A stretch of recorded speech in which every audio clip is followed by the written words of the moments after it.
Welcome back again. We now move to the next GNF session of today, organized by the IAF Committee on the Cultural Utilization of Space, or in short, ITACUS. The session is titled Habitats, Extreme Analogues, Research, Training, Culture, and Arts for Space Exploration. Indeed, a quite broad spectrum. And again, you will be able to ask questions and rate them through our Slido system. Please join me in welcoming now the moderator of this session, Bernard Vohing, Executive Director of the International Lunar Exploration Working Group. Bernard, please. Thank you very much, Christian.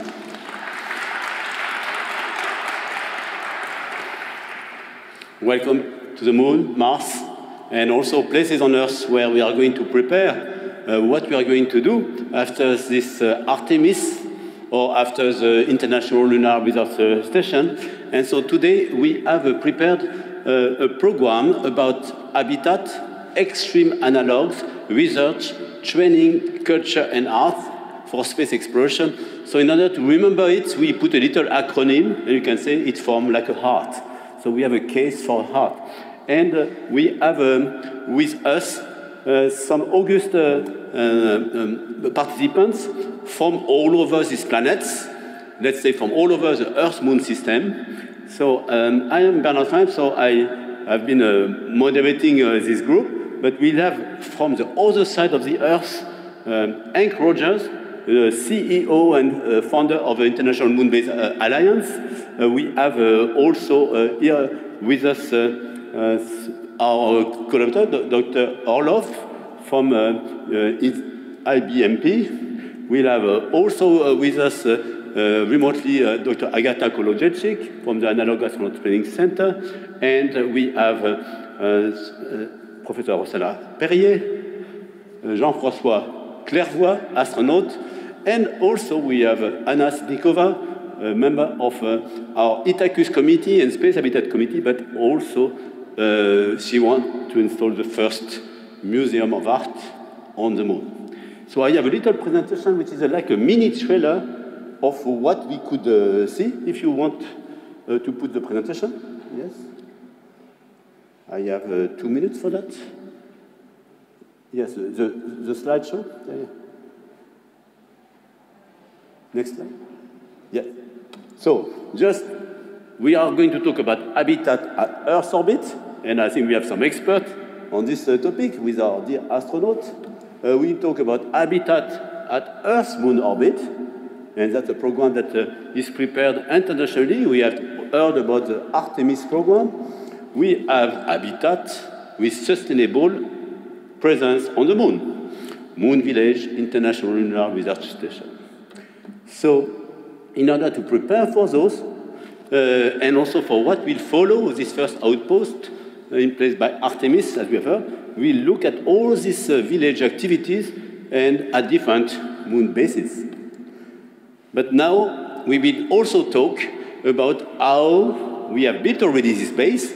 You can see beautifully this moon base is in operation at the moment, and it's based now in Mauna Loa in Hawaii, and we have the owner of this base that will talk to us from this International Moon-Based Alliance. That's a place where you can perform research, and here you have some crew astronauts exploring the volcanoes, similar to what we are going to do on the Moon and Mars.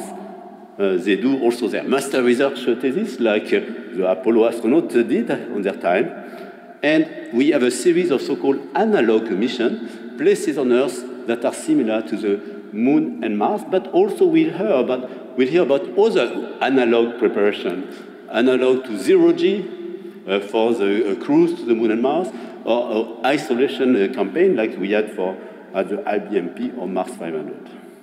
So these are places where we will test how we can perform some research in the field, in the laboratory, with instruments, with technologies of habitat, with human aspect, and we'll have with us some of these analog astronauts that will share some of their experience.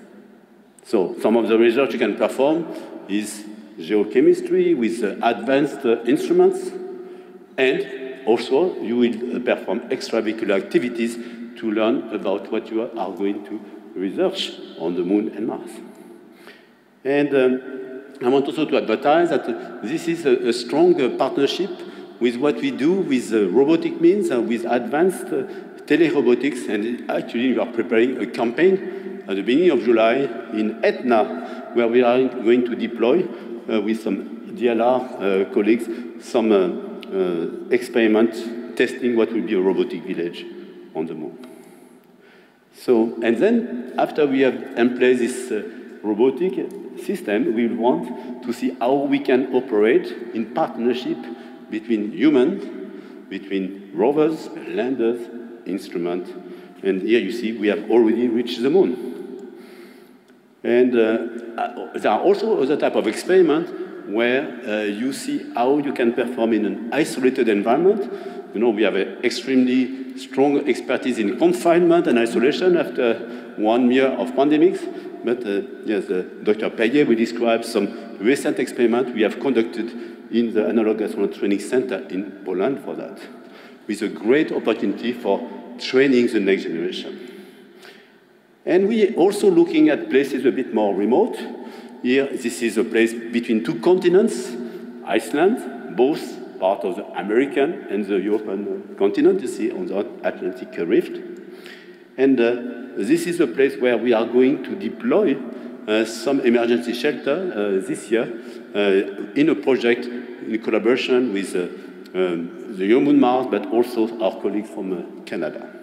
So a great way to train the next generation. Actually, this platform is now, this program is organized by young professionals all over.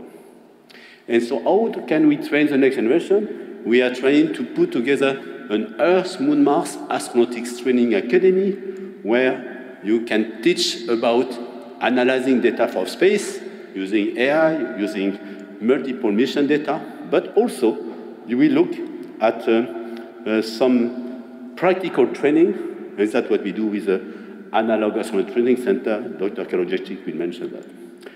Finally, under the auspice of the IAF Itacus Committee on Cultural Utilization of Space, we try also to connect our exploration to all branches of society over geography, gender, generation, global, the 4G agenda. And that's a place where we will talk about what we can do with the Art Moon Mars platform and activities where we put together all this discipline. And one pilot project of this, we had developed a project with the schools to write and play an opera about the Moon Village. And finally, we will hear about a project called Moon Gallery. So that's a kind of trailer for our 55-minute show. And now I would like to ask Hank Rogers from the other side of the Earth to join us. And so we have a video from Hank Rogers. So he is the owner of the Tetris Foundation. He is also the creator of the International Moon Base Alliance. Hank, the floor is yours. Play the video? Yes. So we can go video. Video. That's one small step for man, one giant leap for mankind.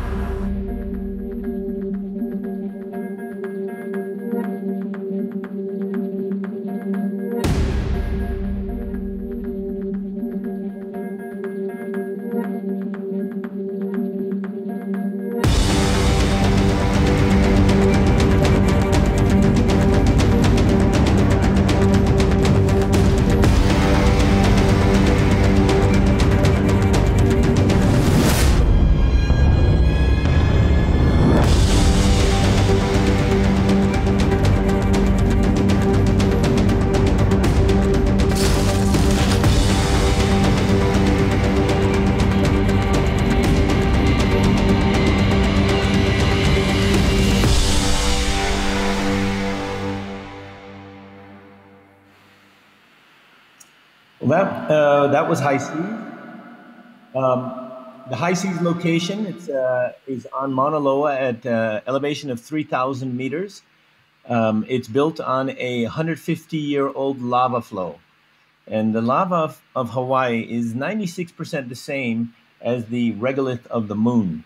And so it's an excellent place for us to do testing of Moon-Mars missions. The habitat is 100 square meters, and 6 people stay. There are small rooms for each person. When they're in the simulation, then when they go outside, they have to wear a spacesuit. So this is just done exactly like an EVA on a real mission. We've done 5 missions together with NASA, and the NASA missions were Mars missions.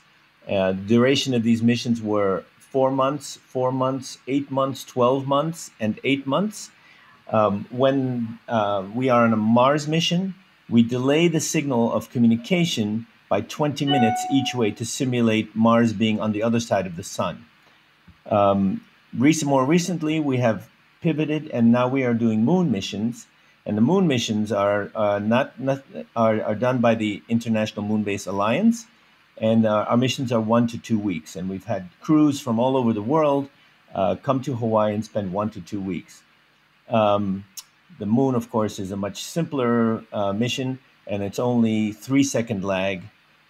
So today I'm going to talk about what's the next step. The next step is, well, first of all, there are 3 phases of building a moon base, or building moon bases. And phase 1 is where we build a capsule, a complete module. We transport it to the moon, just like the same way that we built the International Space Station, the ISS. So it's completely built. It's deposited on the moon. Maybe it gets moved, but it's ready-made. In phase 2, which is the part that I'm interested in, that we're interested in here in Hawaii, phase 2, we will build parts on Earth and we will robotically assemble them on the moon. Our theory is that the simplest, strongest structure you can build is, in fact, a dome. So we would have dome parts built on Earth and assembled by robots on the moon. And phase 3 is where we actually use the materials of the moon, the in situ resource utilization, to actually build moon-based parts out of the material that we find on the moon. This requires us to have some kind of industrial capability to take the material of the moon and process it. We've been experimenting with sintering, which is a heat only, no binder process. So basically we're talking about, how can I say, sintering. By heating the material, it becomes kind of like a concrete. So what's our next phase here on Earth? Our next phase is for us to build a dome, which is pressurized with an airlock, so we can simulate the, how can I say, the moon, the part of a moon base. So we want to understand how big the dome should be, what's the minimum size, what's the most practical size, and then we have to build the robots that can actually build such a structure. But at first, we build it using traditional construction techniques.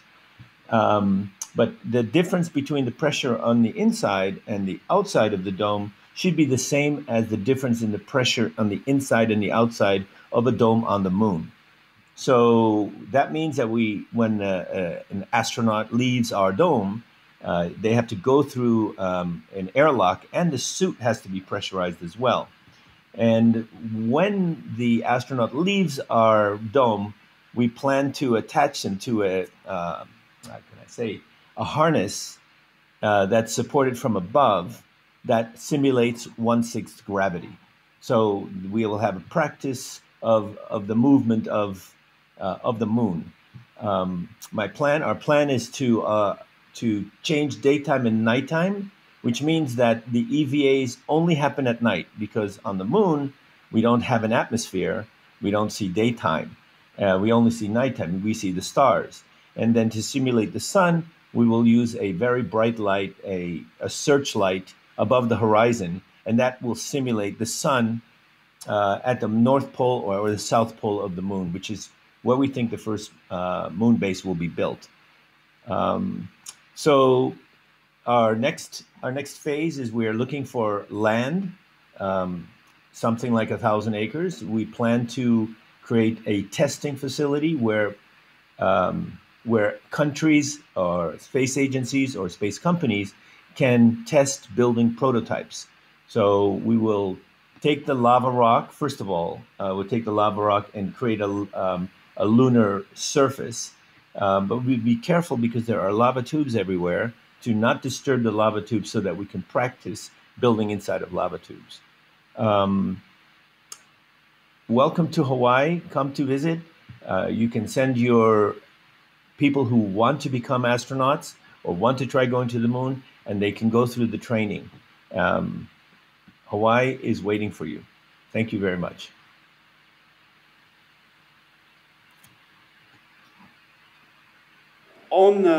In Hawaii, but also in the future on the moon, we are doing extreme analog research there. But what are the biomedical challenges that you will encounter? So I would like to ask Dr. Orloff, that is part of the IBMP, to describe past studies and current studies. Thank you. Yes, so we use isolation studies to develop our technology for future methods of support interplanetary missions just now. But this study has been started at the end of 16th already. We have 1 year isolation experiment. At the beginning of 70s, the modern complex was built under the design of the famous Korolev, chief designer, and this is the model of the hard interplanetary spacecraft.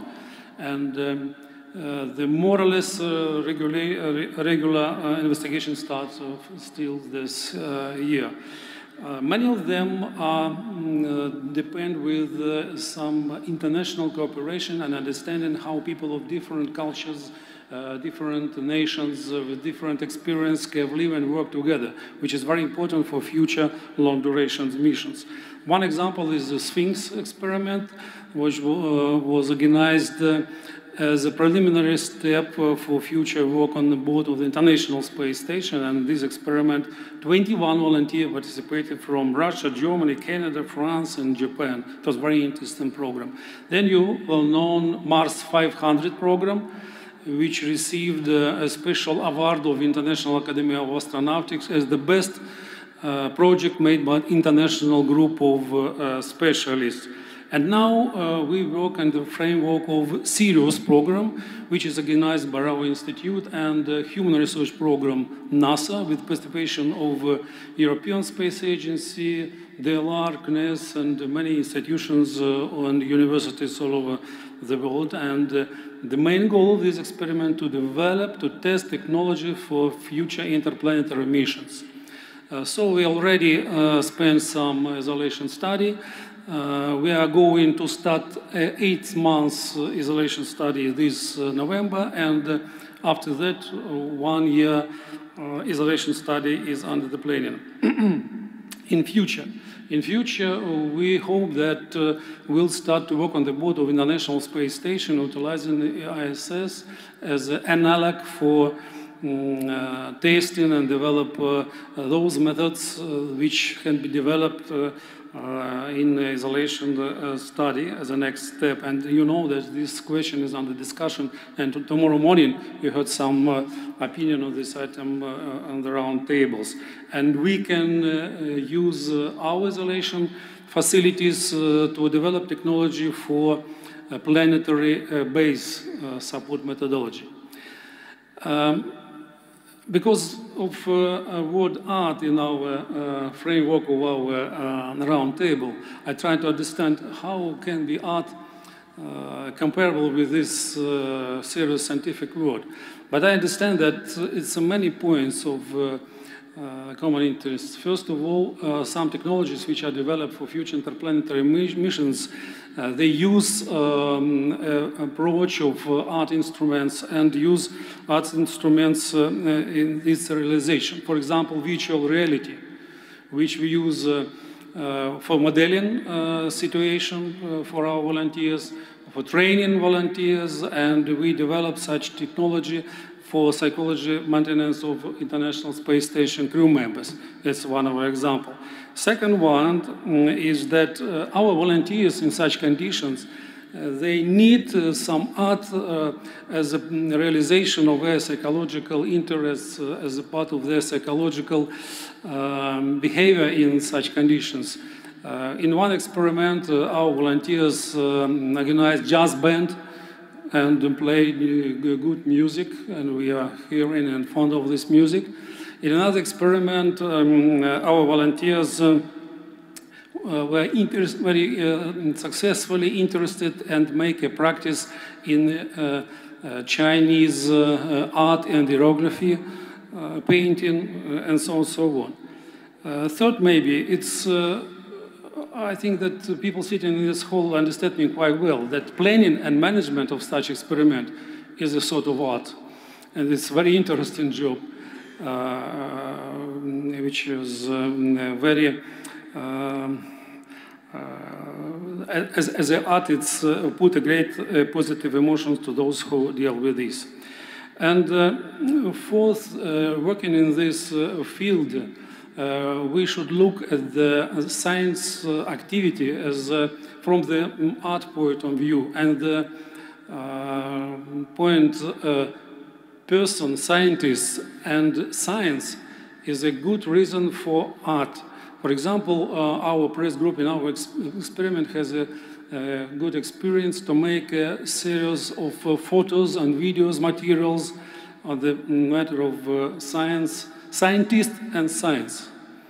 So, and I propose that maybe in the future events of International Astronautic Federation, we can make a special exhibition on this item, and I think that people all over the world will participate in this with a great interest. And one more, maybe the last point, because you have a very good input in your word, speaking about child experiments, work with youth. It's very interesting and very positive input. I think that many young scientists participate in the experiments which are held in our isolation study. But at the same time, we have a good experience, and people sitting, my colleagues sitting in this hall can support me, that we have a very good experience of organized child experiments, but in other projects like biosatellite flight, for example. And maybe we'll see that if some groups can prepare and we have can participate and have support them, such experiments for serious scientific isolation study, we can organize it on an international level, and I think that will be a good initiative of your group, maybe, okay? So, thanks. Thank you very much, Dr. Orlov. Actually, let's pick just one question. We have a question which could be addressed to both of you, Dr. Orlov and to Hank Rogers. In long-duration mission, you talk about Mars 500, and in IC they had 1-year mission. So what are the main psychology or social issues that you had to solve and that you can reveal? Hank. Yeah, so the main thing is crew selection. You need to have a more rigorous process to figure out what kind of person you are inviting to be part of the crew. In general, we try to have a psychological profile before they become part of the crew. And once they are part of the crew, I believe the secret is to keep them busy. Don't give them time to think about that they're lonely or far away or homesick or something like that. So our crews are busy from the time that they wake up to the time that they are, well, we give them some free time in the evening, but it's a very rigorous schedule. So give them something to do.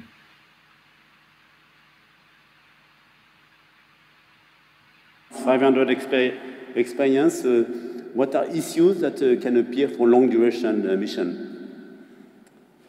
Sorry, you mean what? What issues or psychological issues could you encounter in a long-duration mission?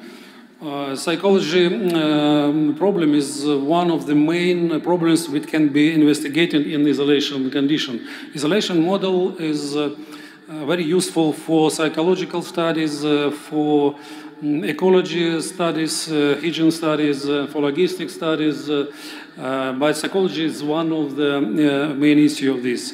In our studies, we understand that future interplanetary missions will be internationally based. That's why, for example, in our Sirius project participate volunteers from Russia, United States, and now in 8 months we will have volunteers maybe from one more country, which is very important, really. And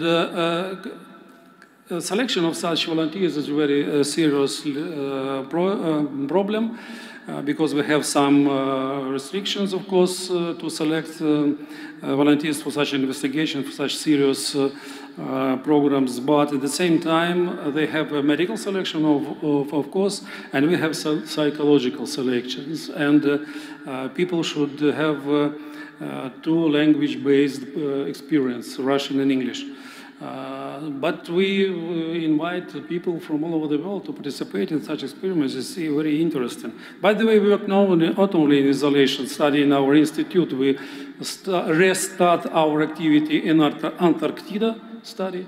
And so when we are interested to collaborate with the colleagues from have another experience in other models of isolation. So. Excellent. So also we can train them. Duration mission. And for this, in addition to Russia, Moscow, in Europe, we have another facility.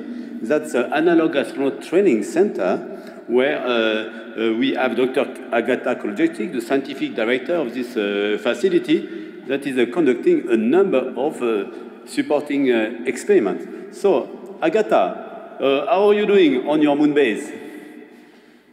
Thank you, fine. Very warm greetings from Poland to all of you.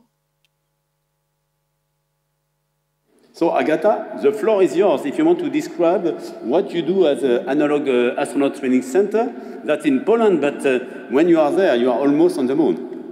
Please, proceed. Thank you. So please, let's start with the video. Do we have the video?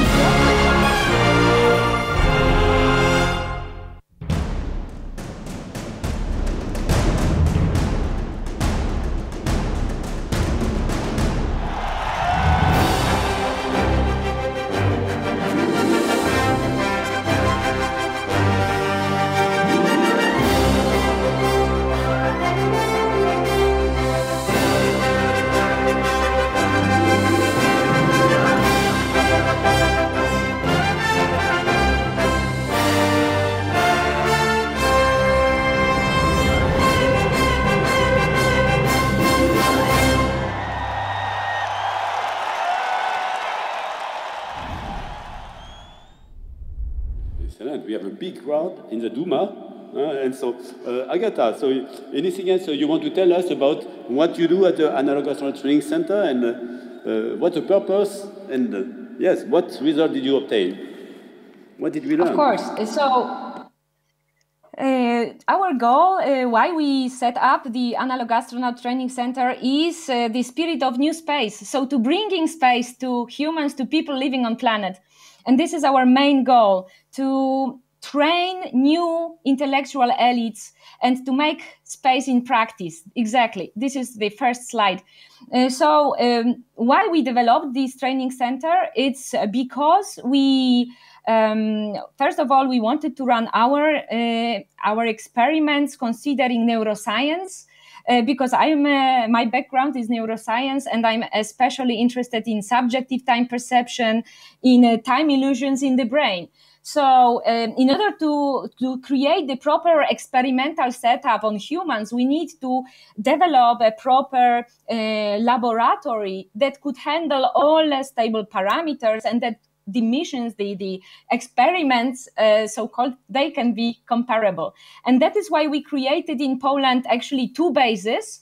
One is Lunares in Piła, and now we have separated chronobiological, so time chamber in isolation from light and from time, to study, of course, first of all, subjective time perception experiments on humans, and secondly, to train new young people who would love to be in space, either as future astronauts or as workers in space sector. And we provide several trainings, which are, I think, the cheapest in the world for all people around the world. And we mount them in this isolated habitat, which is very tiny habitat. It is only 57 square meters.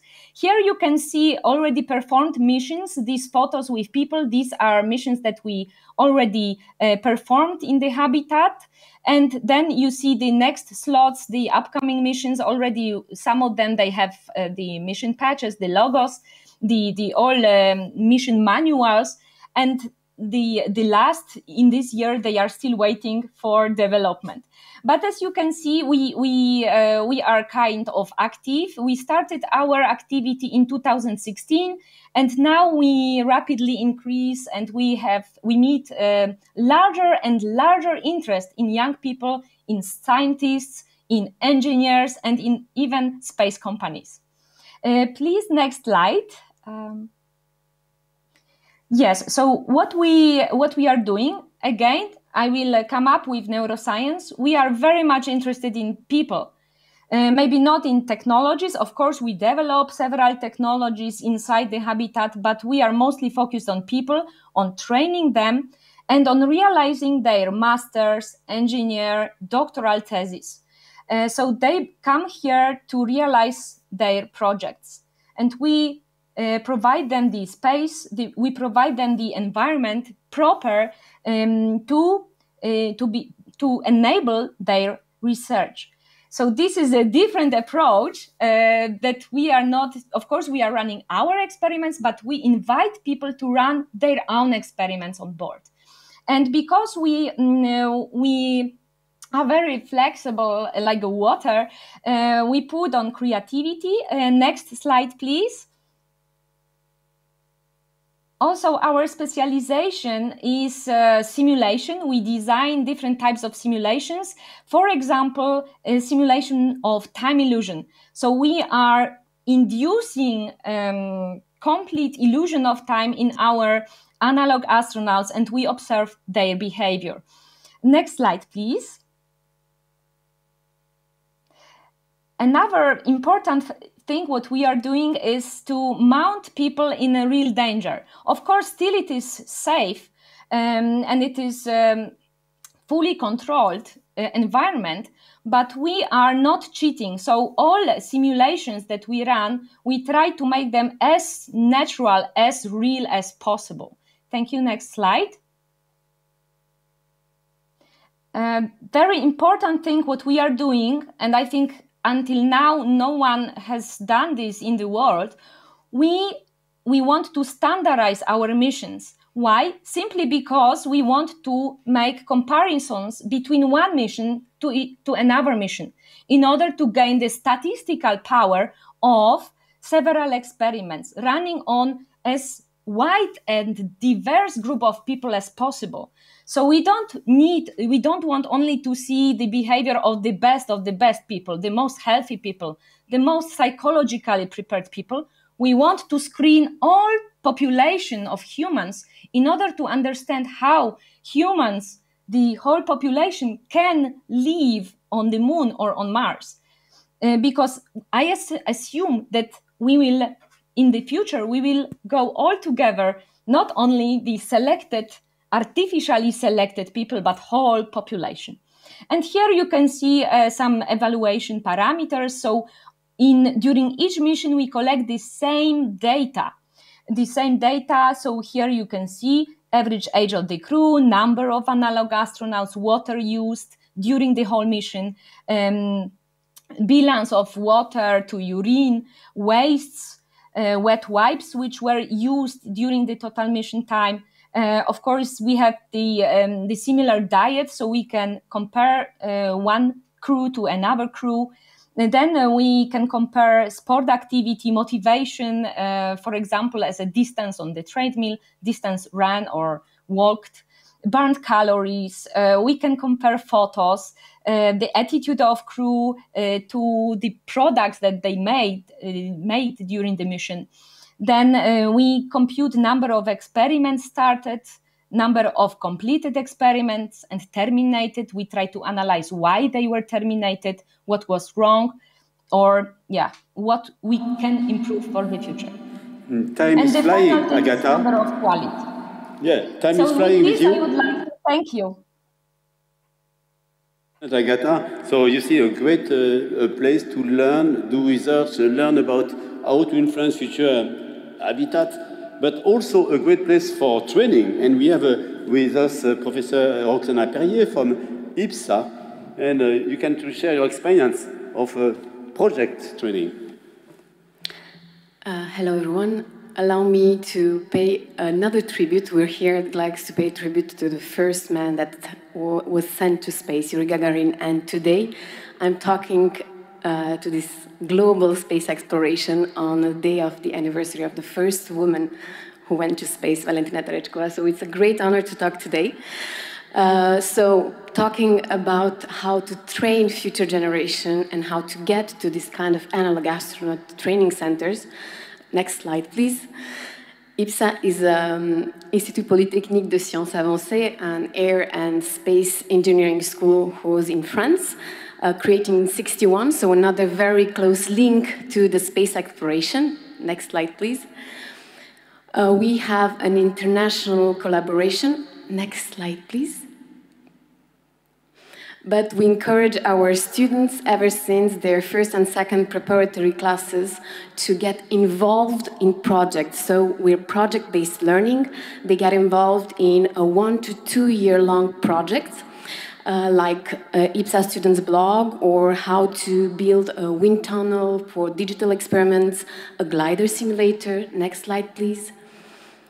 How to build in collaboration with associations a telescope, or again, how to answer to the appeal of projects of Novespace and the CNES with space experiments like Space Spinner, who's a concept of a space station, and another robot that's called AMI for assistant of maintenance in space, or again, how to treat space data. So all these competences, our students will take them, will go further, and next slide, please. They will develop concepts like IPSA Habitat concept that was asked by the Euromoon-Mars Association, where they studied the dimensions, the materials, the protection shield, multiple layer protection shield, the power supplies, and all the habitability studies. They took these competences and these student projects and they applied it during analog missions. Next slide, please. So from school projects to international analog projects, they developed on first year of engineering school an uncrewed greenhouse for moon concept. Thanks to this, our students had a lot of competences in aquaponics and hydroponics, and they applied it for, as you see here, and you have in this room Hugo Castin and Emma Fogmaillet that presented this afternoon their system, aquaponics and hydroponics system. Next slide, please. From school projects, again, 3D printed robot to a 3D printed launcher concept that our students and the collaborators could print during the Ample 1 and 2 campaign, October 2020. Next slide, please. Another competence is life support systems. So we had bioreactors that were developed, recycled plastic that were tested in different soils, or again, biocontamination experiments. Next slide, please. And with all these competences, we arrived inside the base and we trained and worked like astronauts, like real one, like the one that I have on my left. So thank you all for your attention, and I'll be here if you have any questions. Thank you very much. and Roxana. So now let's hear what an astronaut, I mean, I was told we are all astronauts from Spaceship Earth, but he is also one in orbit. So he has done more than us. So let's ask astronaut Jean-François Clairvoy. So what is his perspective on this analog research, but also exploring other dimensions of humanity? I could talk a lot about analogues. I would like to say 3 things. The most important analog for professional astronauts are the simulator, the high-fidelity simulator, which mimic as much as best as possible the real spaceship for short missions. If the mission is long, in addition to a high-fidelity simulator, we need to exercise analog of isolation. That's why for all expedition crews of ISS, they go through expedition training in caves or in submarine habitats as a crew to experience the cohesion, the isolation. But one part that is important for living well together is a social aspect. If the crew lives well together, whatever the constraints, the discomfort, you can be happy and be performant. And I would like to show you a few video clips. They are both from my second space flight when we were resupplying the space station Mir with the space shuttle Atlantis. And first, I show you a video of an international meal I had organized on board Mir. And you'll see that we are happy whatever the conditions. There was 100% of humidity on board Mir at that time because the thermal regulation system was totally failed at the time. So we can launch now video 1. Nada alcohol, setting 0. Alcohol. Ogni volgente attenzione. Che non è alcohol. Che tocca solo por un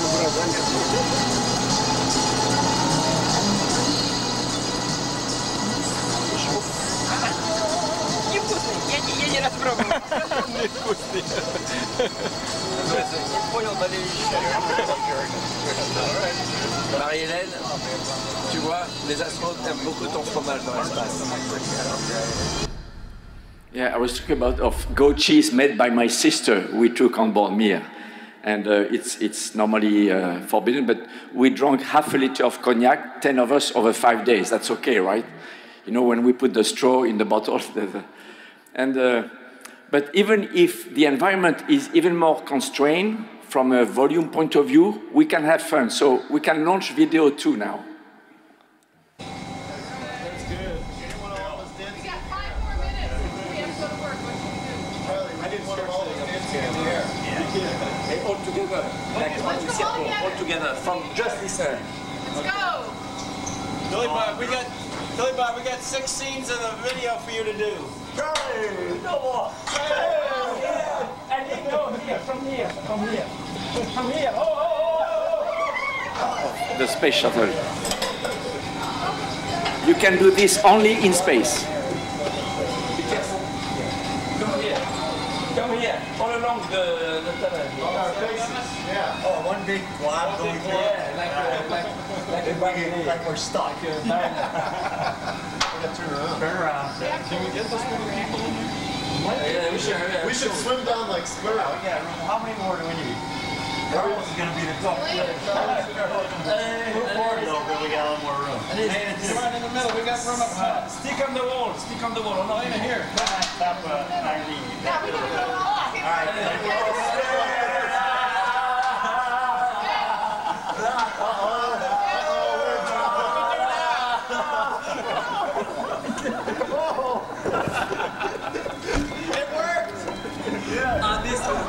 Just to tell you, when you have competent people, well-trained, the most important thing is to feel well together, to be in a cohesive group.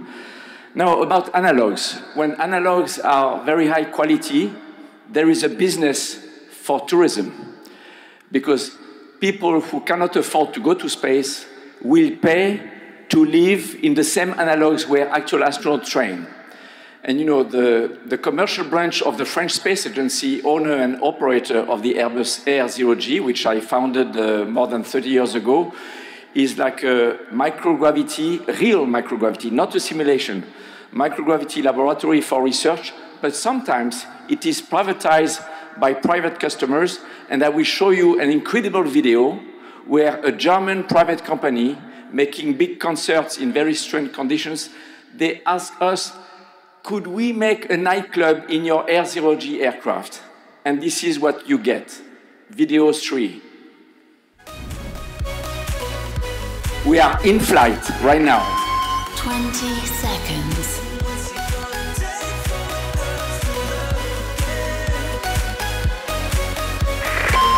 Injection.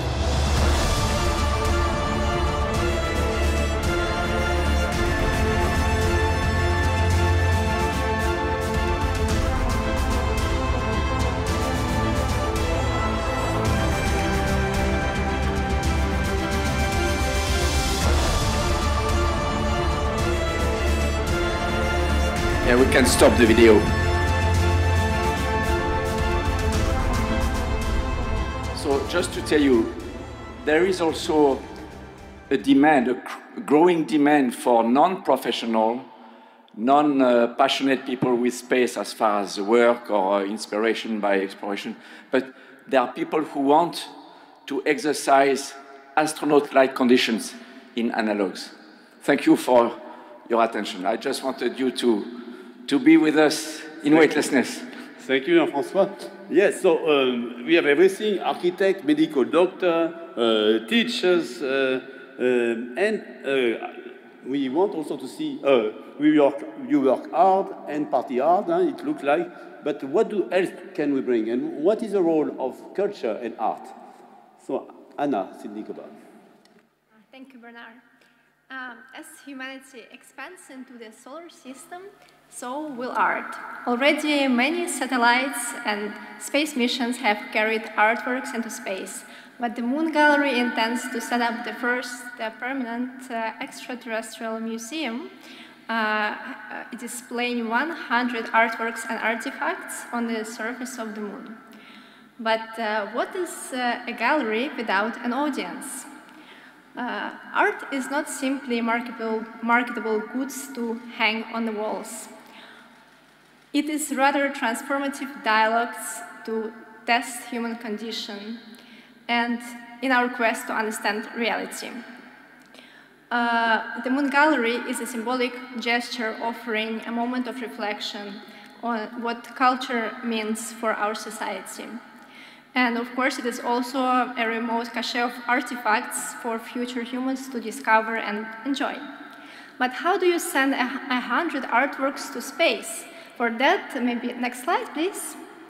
For that, we have developed a unique format. Each artwork has to fit in within this, as you can see here, a very tiny cube of 1 cubical centimeter. We ask our participants what are the ideas that we want to promote into the future and what are the ideas that we want to leave behind the society. Each artist is meeting a narrow constraint. He has to fit his very big, ambitious idea into a very narrow, confined space, just like many space missions have to do. Next slide, please. So on our way to the Moon, we have developed a whole roadmap that here you can see the Moon Gallery is a 10 by 10 grid hosting 100 artifacts, 10 by 10 centimeter grid. And here it is deployed on the exterior of a Luik lunar lander on the surface of Zermatt Glacier. So this is our first step towards the Moon. We go high altitude. And next slide, please. Next slide, please. The Moon Gallery is a process. Selecting and assembling 100 artworks of art from 100 artists requires outreach, organizing events, staging performances, and art exhibitions. Without this conversation that probes human condition, the artifacts sent to space are just objects without any value. So the Moon Gallery Foundation, therefore, intends to serve as a vessel for education, training, and sharing of knowledge, a vehicle of bringing people together for maelstrom of ideas. And in doing so, we foster both the creation of the Moon Gallery itself and the dialogue that gives its value. So here, this is our community. We have exhibited all over the world, and our gallery is built up through the open calls. We invite everybody to participate. You don't need to be an artist to become a part. You can be a scientist, engineer, or with any kind of background or age. It is important that the idea is really bringing the humanity further. Next slide, please. Yes, we also organize astronomy events and various type of activities. Next slide, please. And there you can see the performances that we stage. This is, for example, in Aveiro. Next slide, please. This is when the gallery became a part of an Analogue mission, a habitat, Igluna, in Zermatt. Next slide, please. One of our first space missions is actually going to happen in February 2022 in partnership with Analogues. The gallery, a part of our collection, will fly to International Space Station, and we're still inviting more artists to join for this trip. And currently, you can see, next slide, please. Next slide, please. This collection is at the moment exhibited in St. Petersburg at ITMO University, where you are all very welcome to join and explore which art pieces will fly to the ISS. And now we're here to also look for a ride to the moon, as we intend to go there in 2025, and would like to meet our future partners for this mission. Thank you. Thank you, Anna. So our communication window with the Earth is closing in 3 minutes. So I would like to ask each of you to have a close-up statement of 30 seconds, considering some of the questions. So Dr. Orloff, the effect of isolation on health, what is the next step for training the next generation? To Jean-François, maybe what would you recommend for the next generation of astronaut? What is the next step? And also, Hank, you could describe what is the next step for you and Agatha as well. So let's all of you get a crispy 30-second pitch of what you think is the next step in your area of studies towards habitat, analog research, and all the activities we have mentioned. So, Dr. Orloff? Question for me as the role of on HAT, yes, system. Yes, it's correct, yes. I would like to say that people who participate in our experiments, they became the enthusiastic of our investigations, and as I see that they sustain their very close personal contacts for many, many years, maybe for own life. So I think that it's a very positive influence of isolation study on the heart of each participant. And I think that our today's discussion shows the same picture. And have a possibility, I would like to thank our audience for participating in our roundtable. Wish all of us a good party, and be healthy, and hope to see all of you tomorrow morning. Thank you. A good message. So, Hank, from the other side of the Earth, so what are the next steps for you? Well, we are always working to try to make our experience better. And so right now we are working on a new design, and the new suite design will have built-in cameras and an internal head-up display so that the participants can share what they are seeing with mission control.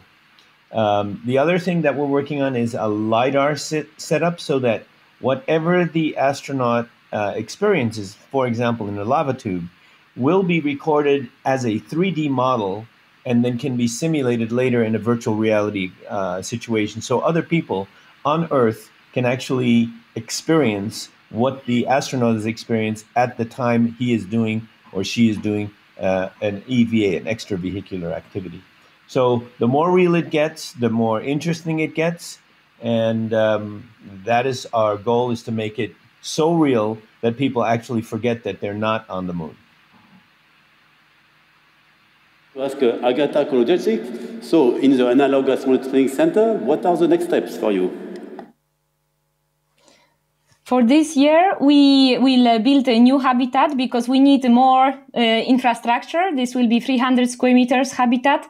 And in next years, we are building underwater habitat, the first in Poland. And hopefully in 5 years, we will have the first habitat in the stratosphere for humans. Excellent, amazing. So, Roxana? Next step is continuing our collaboration with the Analog Astronaut Training Center, with Europe Mars, continuing inspiring our students. Why not going on a 0G, if we can, but we will. And continuing, like I said, scientists, engineering, art, and dreaming is part of a whole living being. So continuing with that on the pattern, make your dreams high, and on your way to your dreams, you will become the better version of yourself. So that's the next step of the training. Excellent. Jean-François, actually there's a question about 0G or Moon G or Mars G, and you can end also with next steps for you. But this is already well practiced. And, but you know about Mars 500, Mars 500, which was a simulation, successful simulation, 520 days on Earth in a Mars simulation. We should take advantage of the ISS. We have time to make the same as Mars 500 on board ISS. That means in space. Add a module or isolate a module as a mimic of what could be a Mars transport vehicle, a Mars spaceship or Mars station. But repeat isolation, confinement, with no window to the Earth, with progressive delay of radio communication on orbit. That's the next step. Thank you. So, the role of art, but I think Anna described that very well. But so what is the next step for you, you see, in a kind of broad social perspective and art? Well, maybe first I would like to mention the first for the Moon Gallery. The Moon Gallery already went to Lunares and to High Seas, and it would be great to go with Oleg to Antarctica, and then to also try a 0G flight, of course, as the next step, and eventually to become a part of the Moon Village. So when in the future there is really established settlement on the Moon, we would like to explore all kinds of different art forms and what culture would mean in this future society. Excellent. And so what are the next steps for us? So why are we here? Where do we come from? Where are we going next? We know we are going to the Galadina, but we want also to thank all of you for being present. So all of you all over the world, and also the future generation, because this session has been recorded, and you have heard some promises of what they are all planning next. I hope that we will have some future opportunities, maybe at the International Astronomical Congress in Dubai, to see how we are making some progress on these topics: habitat, some extreme analog, research, culture, and art for space exploration. So thanks very much for being here. Thanks all the technical staff. Thanks to the IAF for hosting this event in this beautiful Duma. So we are coming back down to Earth. Thank you very much.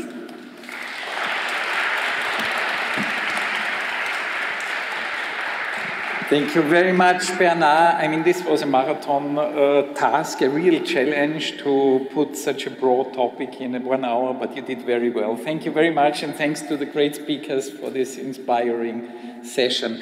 Now we are closing. Please, for all those who are joining us for the gala dinner, the buses are leaving from outside the palace, so move there as quickly as possible in order to keep the transfer as short as possible. And we will see each other tomorrow again for the last day of our Global Space Exploration Conference. Thank you all for being with us, and have a nice evening.